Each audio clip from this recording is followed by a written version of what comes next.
Welcome to the Hembury Books Podcast. Today we have Andrea Barton, who is the first fiction author that I've ever interviewed on the podcast, and it's also episode number 50. So it's exciting, and Andrea, we're really happy to have our first fiction author. Thanks for coming on. Well, thank you so much for having me. I feel very honoured to be the first fiction author that you've spoken to. Yeah, it should be great. And your books sound great, and your new book sounds great. I will just share some of your background with viewers. You are an award-winning author and fiction editor who writes the Jade Riley mystery series. Starting with The Godfather of Dance, A Killer Among Friends comes out on December 1, and it is book 2. Andrea runs Brightside Story Studio, a book editing business for fiction and memoir, and she is vice president of the Mansfield Readers Writers. Andrea's other writing credits include the Winding Narrative blog, several short stories, 2 picture books, and 9 stage productions about contemporary social issues. She has also co-authored and edited 2 anthologies about expatriate life. It's amazing. Have you got the cover of A Killer Among Friends with you? Have you got a... I actually don't. I haven't had in my hands yet an actual book. So, I mean, I could show it to you on my screen, but that's a bit harder. It's okay, but it should be arriving any day, right? That's right. Yeah, that's exciting. How much do you write, like, on a typical day? I'm always amazed by how prolific fiction writers are and how fast they can write. For me, writing is my job. So I treat it when my husband's at work, I'm at work. So it's basically all day, every day, but I edit as well. So it's not all on my own writing, and it's spread between my novels, but also I do a blog and other things as well. So, but yeah, I treat it's my full-time job, and that's where my focus and energy is. And often I work weekends as well, which doesn't make my husband very happy. But yeah, when you're on the go and you have deadlines, you've got to keep going. Yeah, that's just amazing. How long have you been writing full time? Really, since we went overseas, I decided I was going to become a writer. So that was 2004. So 20 years now. Wow, you're living the dream. I'm very, very lucky because, you know, on the one hand, I had to give up my previous career to go overseas with my husband, but it meant that then I didn't have a day job, so I could create my own day job. So yes, I've been very, very lucky to have that opportunity. And you're very, very talented. That's just wonderful. Amazing. Where'd you go overseas in 2004? We went to Lagos, Nigeria. So we had 4.5 years there. Then after that, we went to Houston and had 5 years in Texas. And then we went to the Middle East and had 3 years in Doha, Qatar, before we came back to Melbourne, which is home. I'm going to take a stab in the dark and say that your husband works in oil and gas. Very good. First go. He doesn't anymore.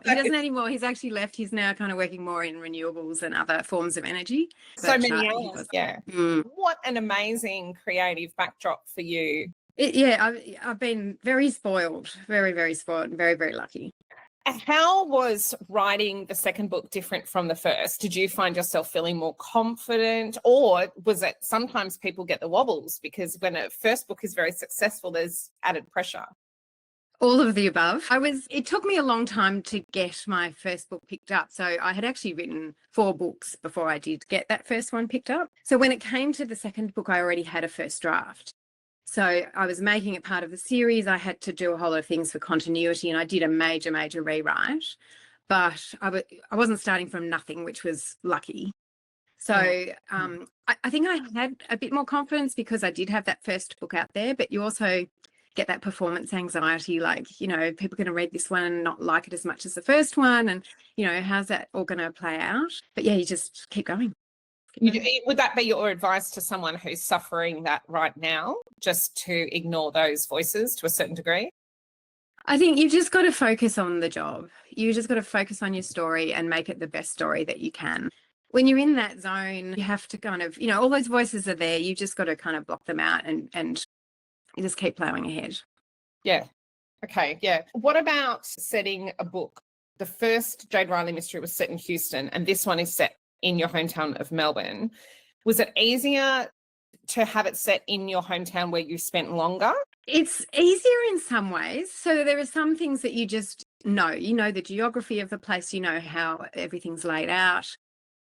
But in some ways it's harder because you stop seeing things in that with those fresh eyes in the same way. So there's things you just take for granted, like the types of architecture and things like that. So you have to really discipline yourself to really look at things.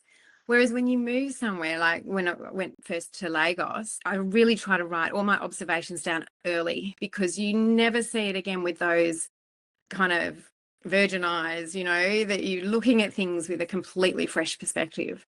So for Melbourne, coming back to Melbourne after we had 13 years away, and to be fair, we did come back every year for a holiday, but coming back after 13 years, you do see things differently as well. Yeah. And so in this book, Jade is coming back after having spent 18 months in Houston. So I could give her that perspective, that she's kind of seeing it a little bit differently. And I sort of describe it a bit like a person that she doesn't feel like she's been embraced yet by Melbourne. She feels a little bit like Melbourne's a bit huffy that she left, and she's not quite, you know, fitting. It takes her a little while to slot back in. Oh, it sure does. I had a terrible case of cultural adjustment disorder when I came back, and I settled in Sydney rather than Melbourne, but I was completely out of whack. Interesting. Where did you go? I lived in London, Bangladesh and Myanmar. So I'd spent much of my time in the developing world. And then when I came back to Sydney, I couldn't sleep. And then I would have nightmares. And then, yes, sitting on a GP's couch, and she was like, "You've got cultural adjustment disorder." And I was like, "What is that?" It's in some ways, it's really hard. The reverse culture shock is harder than the culture shock when you go somewhere new, because you're expected to fit in when you come back, and then you don't, and you feel sort of awful about it. That's right. It is. It's a funny thing. Yeah. Now, what about financial crimes? Because your book details those. How did you become familiar with something that's a really complex area? Yeah, I had to work quite hard at that, because I'm not particularly financially savvy. It's not my forte in life. Not your first language. No, I'm certainly not an accountant by training or anything like that. But the first book has got elements about money laundering, so I had to look into that. And it's actually really quite fascinating. If you're not sort of caught up in the fact of the actual dollars, but trying to look at how the money is funneled and how it's used and how people can profit from it. You have this sort of reluctant admiration for what people do, because it's quite complex. So I had to read a whole heap about it, which I had done quite a bit of that research for the first book.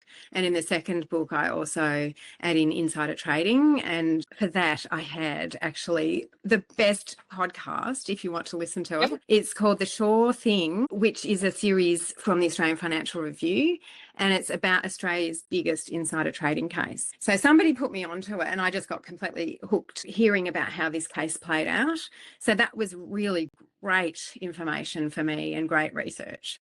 And from a psychological point of view, you have to get inside a criminal's mind and want to be greedy and stuff, don't you? Is that interesting to do? It really is. And I think with these financial crimes, there's also this element of it's almost like one-upmanship or something, of wanting to be able to get one over the industry, or being able to outthink people. There's that sort of puzzle solving and trying to, you know, so it's not just, it is about greed, but it's not just about greed. It's also about proving that you can do this thing. You know, and you look at and that's why I say I have this reluctant admiration for what people do. I mean, obviously not because, you know, it's crime. I don't admire that, but yeah, that's complex crime to pull off. Yeah. Yes. No, yes. It's sort of they believe they won't get caught, don't they? Often. Yes, and that's so great. And this podcast, it shows the whole thing. It shows how they got caught. So there's interviews with there's two people in it. One of them was interviewed for it.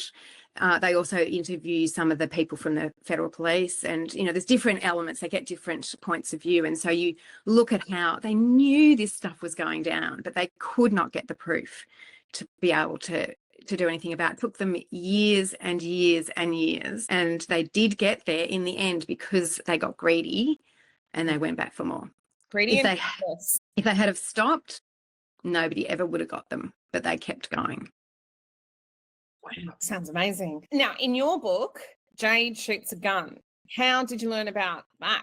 Yeah, well, in the first book, there is gun violence, but Jade doesn't actually shoot it herself. So I never had to describe the actual physicality of it. In this one, she may, spoiler alert, have to handle a weapon. And I was like, well, I can't write about this if I've never fired a gun myself. So even though I lived in Houston for 5 years, I never actually went near a gun. but I had a lot of friends who did. In Australia, it's very difficult. If you want to, you can get a gun license, but you have to go through quite a lengthy process to get that. And then you can fire a gun for sport activities and the like, but it's quite, you can't just go one day and say, hey, can I just have a go at firing a gun? It doesn't work like that, but you can in Houston. So we went back at the beginning of last year. I was back in Houston for the first time in 10 years. It was so exciting. So I got to launch the Godfather of Dance in Houston. Yeah, and see all my friends. I had many of whom I hadn't seen for full 10 years. So I asked them, the ones who had guns and went to shooting ranges and things, can you take me, please? So we did. We went out, and so I had one which was a shotgun, which was one in those outdoor things. So it's a bit like golf in a way. You know how you have different holes of golf and you go from hole to hole? You have different parts of the range where you have different targets, and you go to, you know, you have your little buggy and you drive between them, and at each one they fire clay pigeons. So you get in this little hut thing with your gun all ready to go, and somebody presses a button and that fires the clay pigeons, and they go in the air and you got to shoot them. So that was, so was it a pistol? No, this one was a shotgun, which a rifle. They're different. There's rifles, there's shotguns, there's handguns. So in the outdoor range, it was a shotgun, which is a lot which farmers use. So a shotgun, it sprays, the bullet sort of goes wide. So it's actually a bit easier to hit things, because with a rifle, the bullet is single. You have to have, your aim has to be absolutely spot on. So the bullet stays intact. But yeah, in this case, the bullet sort of sprays a little bit out. And so you've got a wider area that you can hit your target with. So yeah, so that was the first thing. And then I also went to an indoor shooting range where we used a rifle and a handgun, and they were each quite different. And, you know, there's different techniques to how you do it all.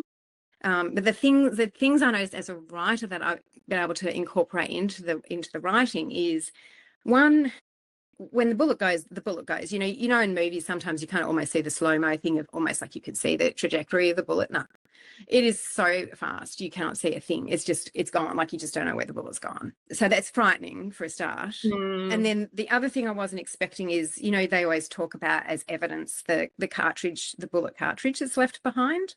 I've never thought about how that gets there, but the bullet comes, it's in a little cartridge. And once it's fired, the cartridge ejects from the gun. So if you're standing next to somebody who's firing a gun and you're not aware of this, you get hit by the cartridge. So the cartridge just literally comes out the side. So I had no idea about that. And the smell, there is that sort of residual sort of gunpowder smoke. Yeah. Wow, So, yeah. That's amazing research. It was. Case for it.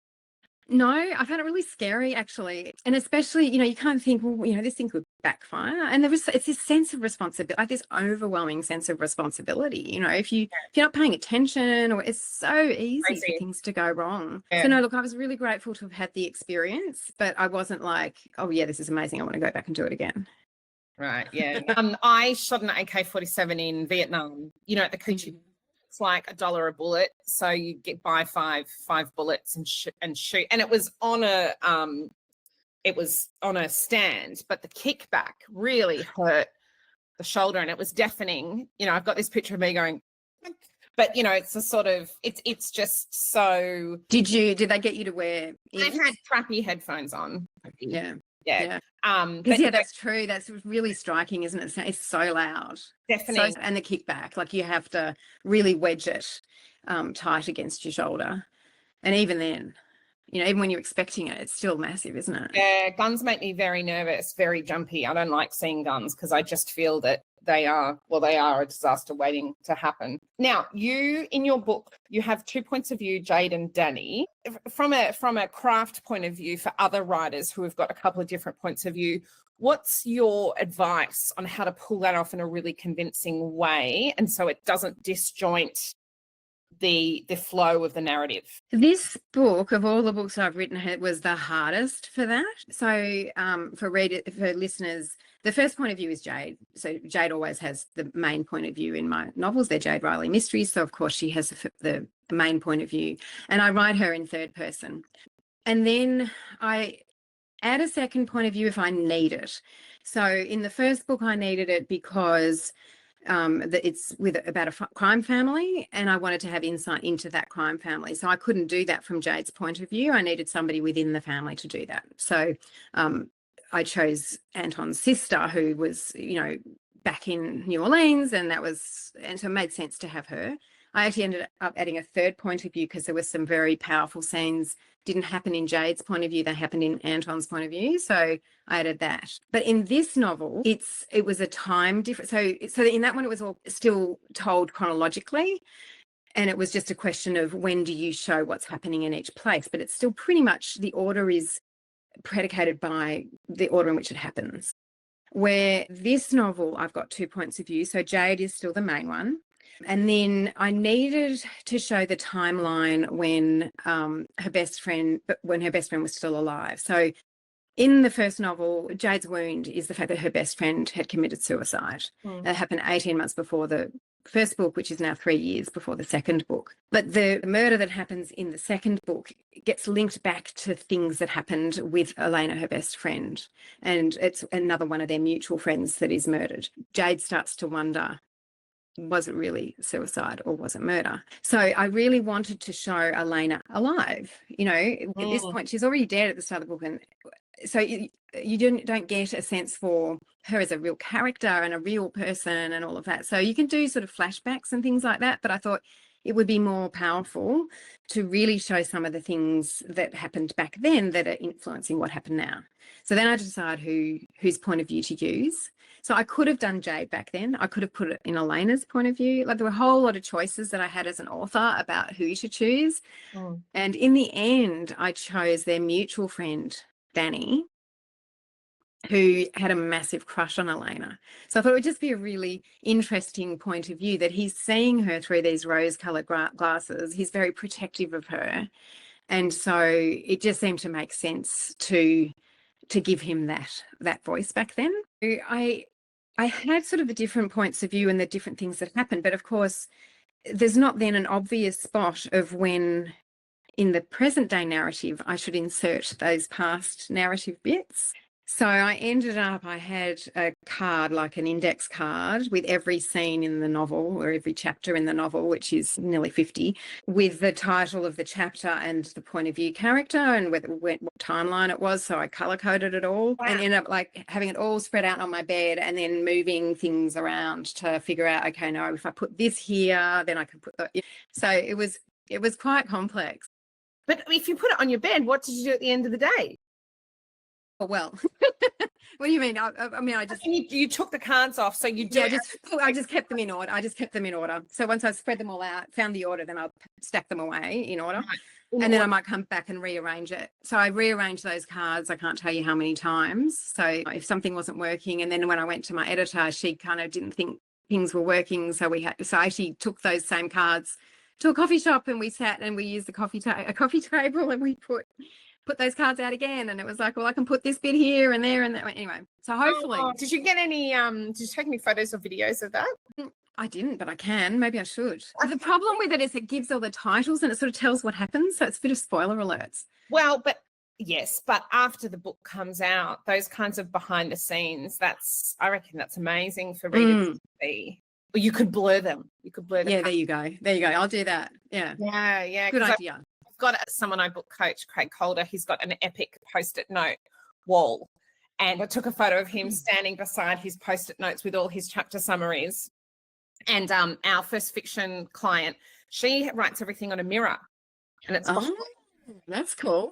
This kind of, sort of almost holographic kind of effect with all her plots behind her. Awesome. Yeah. I find it really interesting how each writer approaches managing plot twists and things like that. So for you, editor is really important in ensuring consistency and logic and all of that. Yeah. So, I mean, I haven't had to do that level of detail in my others where it's chronological.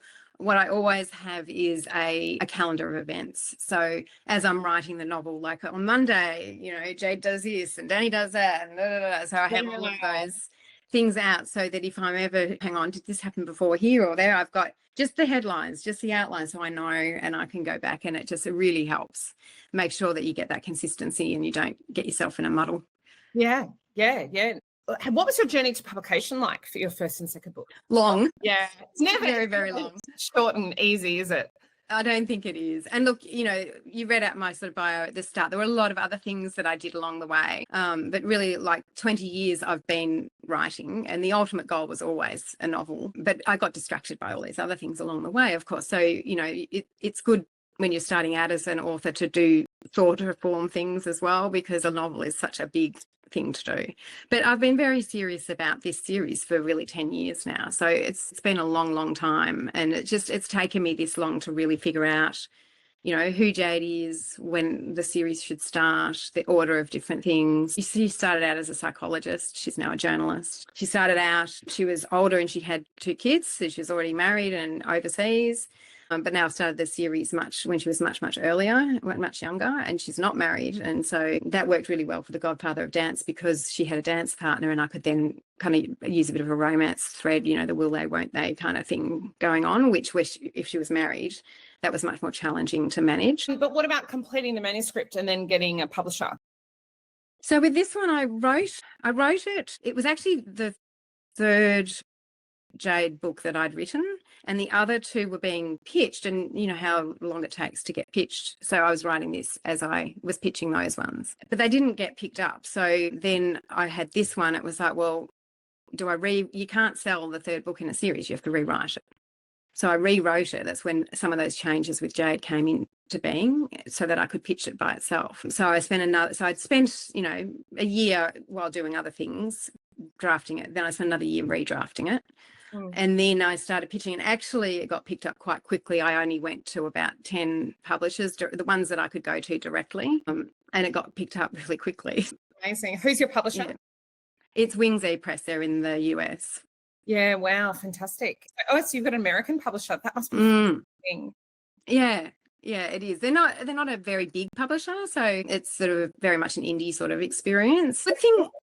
The good thing about it is quite personal, but it's also more, if you are with a big 5 publisher, there's very high expectations for sales. And if that first book doesn't sell hugely, if it's not, you know, really up there, they're not going to put out another book by you. They just can't afford to take that financial risk with you. Whereas with my publisher, the expectation was much, much lower. So I met that expectation, which meant my second book could come out. So in terms of doing that series, I think for me, that's actually worked out really, really well, that the pressure for sales is always there, but it wasn't the same pressure as if I was with HarperCollins or somebody like that. Then maybe that second book might not ever have seen the light of day. So what immense pressure for a creative soul. I'm interested, though, that you went to America to find a publisher. This could be a great tip for others. Is that because you sort of looked around at what this publisher was doing? How did you hear about them, and why did you make the decision to try an American one?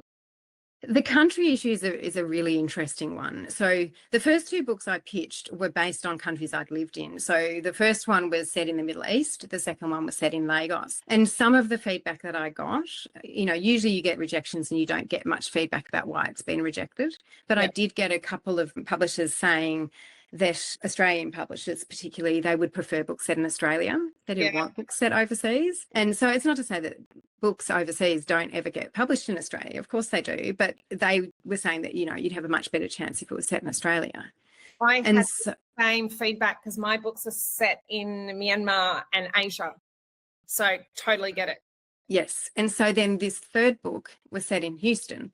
So I'm like, okay. And I went to pitch, you know, that the Australian Society of Authors have that fabulous event, literary speed dating. You can pitch to publishers and to agents. So I pitched at that, and both of them, even though I'd answered it in my pitch, said, I was going to ask, although you answered it, why did you set the book in Houston? And neither of them asked to see anything more of it. So I was like, okay, I need to pitch in Houston. I need to pitch in the US. This book's set in the US. I need to pitch it to US publishers. And it was a US publisher that picked it up. So I don't know. Was that why? Right. No, you were right. You were right. I feel we Australians love to travel, and the whole point of books is to transport us to someone else's lives. I do sometimes feel that our publishing industry is a bit insular. And it would be great if we had more diverse locations. I'm just saying, like, I would love that. My hope is, so I mean, my first one's Houston, then I'm back in Melbourne. So hopefully I can engage the Australian audience. The third one's set in Mansfield, where we have a place in Mansfield, Victoria. So the high country. So that's fun. But then I'm planning to go back to those original ones. So I am planning then to do the Doha one and the Lagos one. So books 4 and 5 will be overseas. It will be that expat experience. So obviously I'll redraft them to make sure it's all consistent with the series as it is, but they will be the books as they were. Hoping that my publisher will pick those up and then those books will get out there. But I had to kind of go through the book in Australia, book in Houston thing maybe to get there. I don't know. Well, should they not?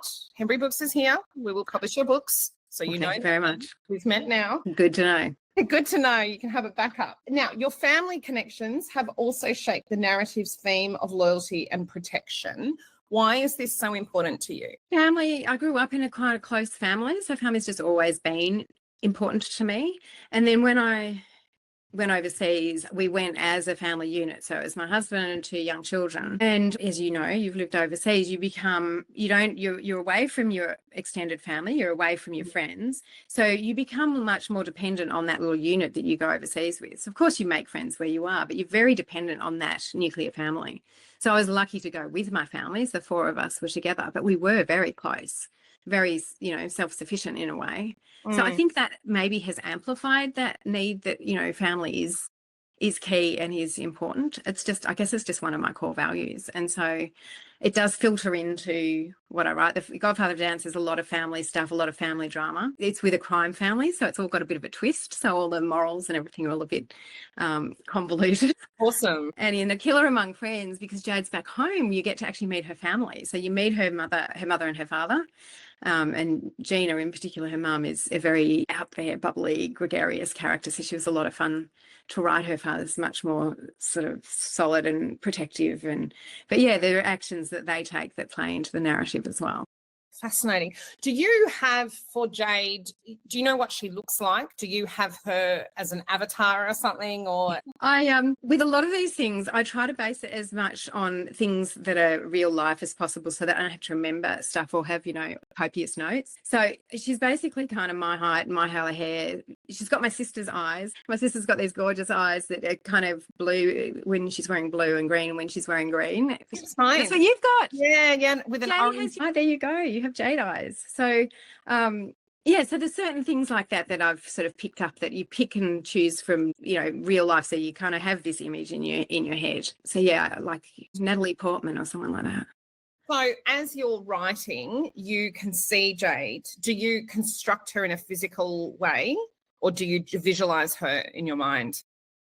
I think I just visualize what's happening, and often you're sort of in her head. So I'm not necessarily viewing Jade. I'm viewing through Jade's eyes. So it's more like what she's seeing than Jade. Yeah. Put yourself into that. Then, or if I'm running a Danny chapter, I'm Danny. I'm in that.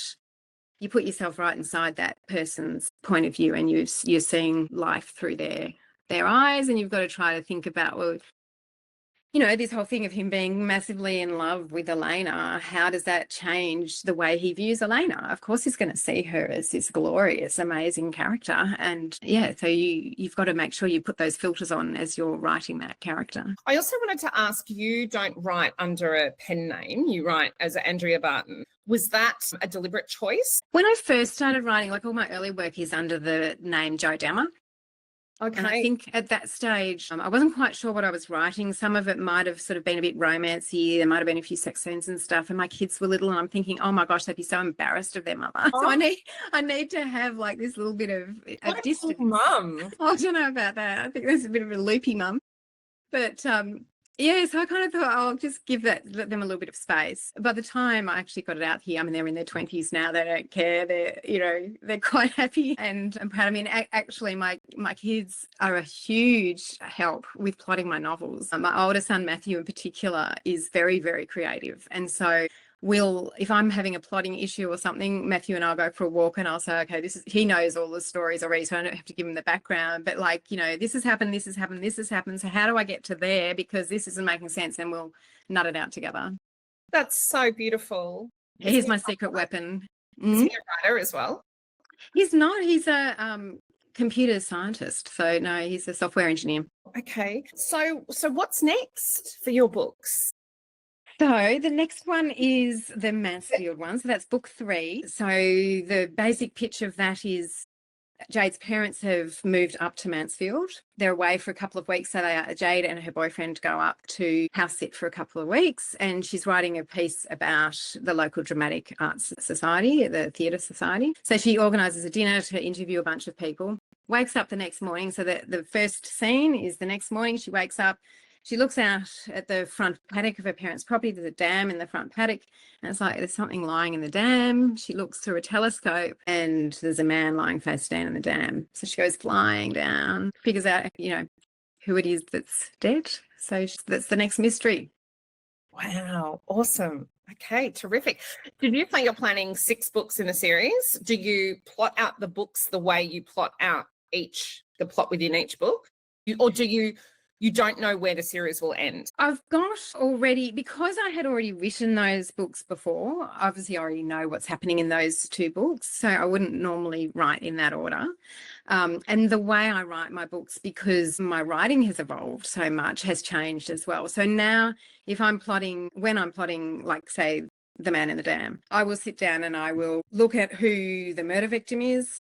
I will make sure I've got 5 suspects. So I'll look at all of those suspects. I need to figure out who they are. And every one of them has to have a credible motive for why they might want that person dead. So I work all of that out before I start. And that's my starting point, is I've got a victim, 5 suspects, and then I take it from there. Wow, super.